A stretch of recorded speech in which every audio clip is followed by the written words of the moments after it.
নিটের প্রশ্নপত্র ফাঁস নিয়ে যখন খবর বেরিয়ে আসে, সারা ভারতবর্ষ জুড়ে জাতীয় কংগ্রেস, তার শাখা সংগঠন যুব কংগ্রেস, NSY প্রতিবাদ মুখর হন এবং আমাদের রাজ্যেও এই ইস্যুকে কেন্দ্র করে যুব কংগ্রেস প্রথমে মাঠে অবতীর্ণ হয় তার বিরুদ্ধে। অ্যাকচুয়ালি মোদী সরকার এটা হচ্ছে প্রশ্নপত্র ফাঁসের সরকার। তাদের একটা উদ্দেশ্য, মোটা অর্থ কামাতে হবে। শিক্ষিত বেকাররা গোল্লায় যাক, ডাক্তার, ভবিষ্যৎ ডাক্তারের নামে কিছু ভণ্ড ডাক্তার বেরিয়ে আসুক, মানুষ মারা যাক, ভুল চিকিৎসা হোক, যারা অরিজিনাল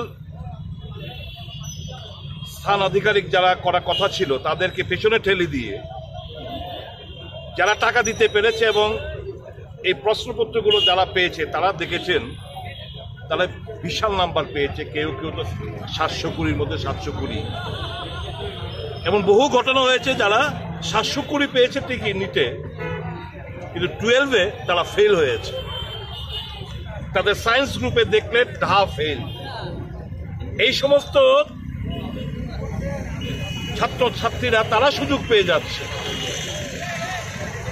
কাজে অন্ধকারে কানাগুলিতে ঠেলে দিতে ইচ্ছুক শিক্ষিত বেকার সমাজকে মোদী সরকার,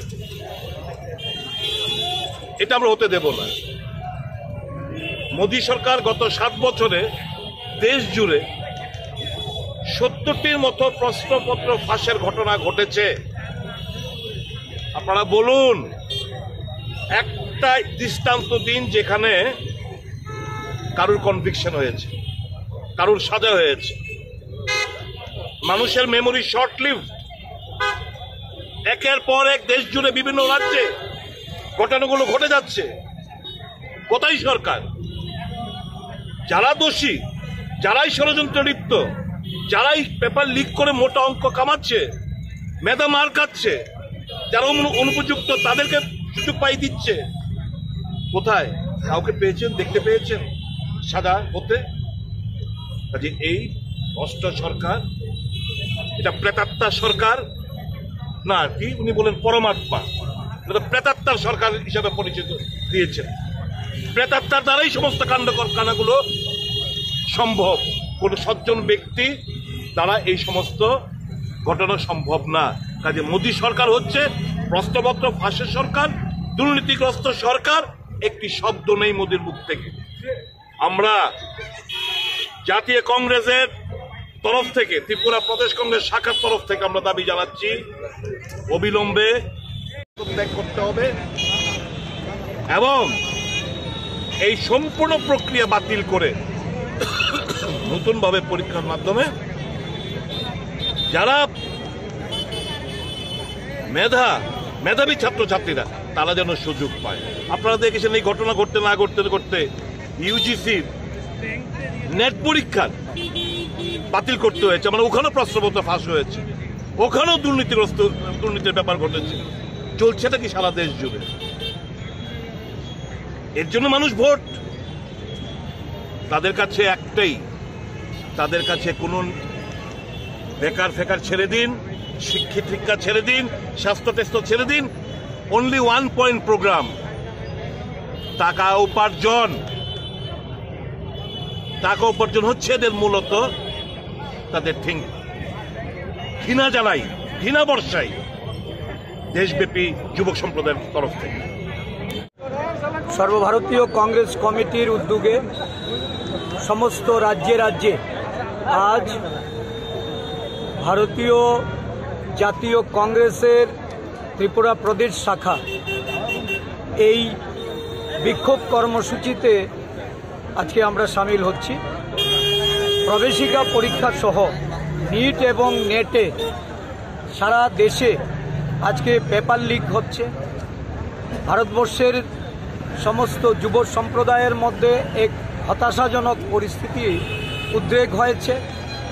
দেশের যুবকরা শুধু বিভ্রান্তই নয়, নানাভাবে ক্ষতিগ্রস্ত হয়ে যখন এই দেশের পরীক্ষার সূচি বাতিল, পরীক্ষায় যারা এই দেশের মধ্যে